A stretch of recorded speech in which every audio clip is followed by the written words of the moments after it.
We are joined by Liz Clayman, anchor on the Fox Business Network and host of Countdown to the Closing Bell. Good morning. Good morning, Harry. Good to have you here in the studio. Before we talk about the economic stimulus plan, we want to talk about this car bailout. More than $17 billion at stake.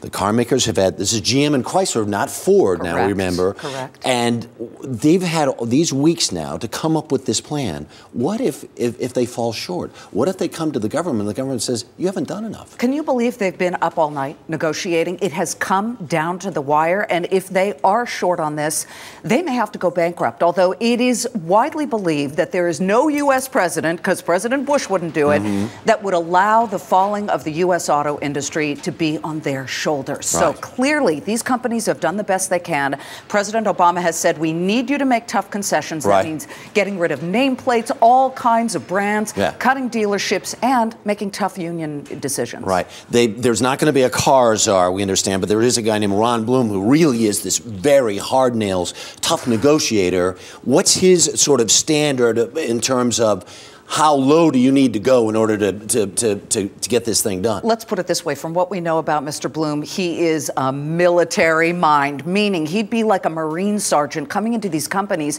Nobody's going to like him. He doesn't want to be the friend of the companies or the friend of the unions. He's got an incredible history with the United Steelworkers Union. He forced them, meaning a lot of the union workers, to make concessions during very tough times. But do these companies want to survive, Harry? Right. If they do, they have to make the tough decisions. All right. Hey, you know, this is my own personal copy of the economic stimulus bill. I'm not sure if you have one or not. Do I have to carry this? See, how much is it? We broke our printer at Fox Business trying to print this thing. Exactly.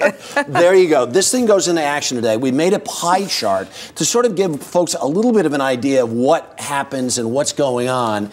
And one of the big complaints was there really is not enough of this.